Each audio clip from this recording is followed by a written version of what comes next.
लाडक्या बहिणींसाठी ही व्हिडिओ अतिशय महत्त्वाची असणार आहे। कारण मित्रांनो, राज्य सरकारच्या माध्यमातून ज्या महिन्यामध्ये लाडकी बहीण योजनेची घोषणा झाली, ज्या महिन्यामध्ये लाडकी बहीण योजनेचा पहिला हप्ता लाभार्थ्यांच्या बँक खात्यामध्ये जमा झाला, त्या महिन्यापासून तर आत्तापर्यंत म्हणजे एप्रिल महिन्याचा हा 10वा हप्ता आहे।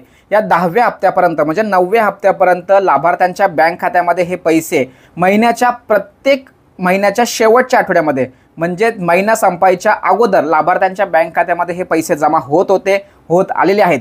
त्याचबरोबर काही महिन्यांमध्ये पुढच्या महिन्याचे सुद्धा पैसे लाभार्थ्यांच्या बँक खात्यामध्ये जमा झाले। परंतु मित्रांनो, अनेक सोशल मीडियाच्या माध्यमातून असं सांगण्यात आलं की लाडकी बहीण योजनेचे 10वा जो हप्ता आहे, एप्रिल महिन्याचा हप्ता आहे, आज येणार, उद्या येणार, परवा येणार, आज येणार, आत्ता येणार वगैरे अशा अनेक अफवा किंवा अनेक गोष्टी सांगण्यात आल्या। परंतु मित्रांनो, अद्याप तरी सुद्धा कोणत्याही लाडक्या बहिणीच्या अकाउंटला हे 1500 रुपये जमा झालेले नाहीत। एप्रिल महिन्याचा 10वा हप्ता लाभार्थ्यांच्या बँक खात्यामध्ये जमा झालेले नाहीत। यामध्ये लाडक्या बहिणींच्या मनामध्ये प्रश्न निर्माण झाला की सर, आम्हाला लाभार्थ्यांना हे पैसे कधी येणार? दर महिन्याच्या अखेरीस म्हणजे शेवटच्या आठवड्यामध्ये हे पैसे 100% लाभार्थ्यांच्या बँक खात्यामध्ये येतात, परंतु या महिन्यामध्ये हा उशीर का झालेला आहे? कदाचित आमचं नाव या लाडकी बहीण योजनेतून बाद करण्यात आलेलं आहेत का? आम्हाला यापुढे पैसे मिळणार आहेत किंवा नाही, अशी शंका किंवा अशी भीती लाडक्या बहिणींच्या मनामध्ये असताना लाडकी बहीण योजनेचे सर्वासर्वे किंवा विभागाचे प्रमुख महाराष्ट्राचे मंत्री आदिती तटकरे मॅडम यांनी एक अतिशय महत्त्वाची बातमी किंवा अतिशय महत्त्वाचं स्पष्टीकरण दिलं आणि त्या स्पष्टीकरणामध्ये त्यांनी स्पष्टपणे काय सांगितलं आहे हे आपण या ठिकाणी समजून घेऊया। वाटते की मानधन जे आहे ते काही रखडलेलं नाही। आम्ही वेळोवेळी त्या संदर्भातला आढावा घेत असतो आणि मानधन जे वेळेवर त्यांच्यापर्यंत उपलब्ध व्हावं या दृष्टिकोनातून विभाग आम्ही त्याच्यावर अतिशय बारकाईने लक्ष केंद्रित करून असतो। महिना टू महिना त्यांचं मानधन जे आहे हे त्यांच्यापर्यंत पोहोचलेलं आहे। एप्रिल महिना मार्च महिन्याचं बजेट सादरीकरण झाल्यानंतर साधारणपणे एप्रिल महिन्यामध्ये नवीन आर्थिक वर्षाला सुरुवात करत असताना एक 5-10 दिवसांचा विलंब होत असतो, पण हा रुटीन असतो, हा दरवर्षी होत असतो। त्याच्यामध्ये कारण ते जे ट्रान्झिशन असतं ते त्या निमित्ताने म्हणजे नवीन वर्षाच्या ह्याच्यामध्ये होत असतं, त्यामुळे ते प्रत्येक जो विभाग असतो त्याच्यामध्ये हा मार्च ते एप्रिल जो असतो, मार्च एंडिंग आणि एप्रिल महिना नवीन आर्थिक वर्ष, तर याच्यामध्ये जो काही एक थोडा ग्लिच असतो 10-15 दिवसाचा, हा रुटीन असतो।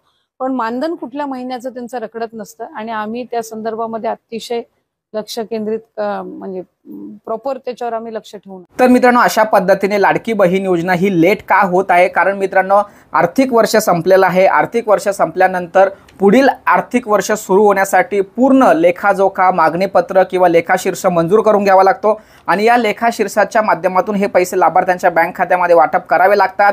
मागच्या 30 तारखेला म्हणजे मागच्या महिन्यामध्ये 30 तारखेला लाडकी बहीण योजनेच्या संदर्भात एक अतिशय महत्त्वाचा शासन निर्णय जाहीर केला आणि या शासन निर्णयाच्या माध्यमातून लाडकी बहीण योजनेचे 25 आणि 26 या आर्थिक वर्षामध्ये जेवढाही निधी लागणार आहे हा सर्व निधी संबंधित विभागाकडे वर्ग करण्यासंदर्भात शासनाने शासन निर्णय जाहीर करून रक्कम अदा करण्यासंदर्भात या ठिकाणी माहिती दिलेली आहे।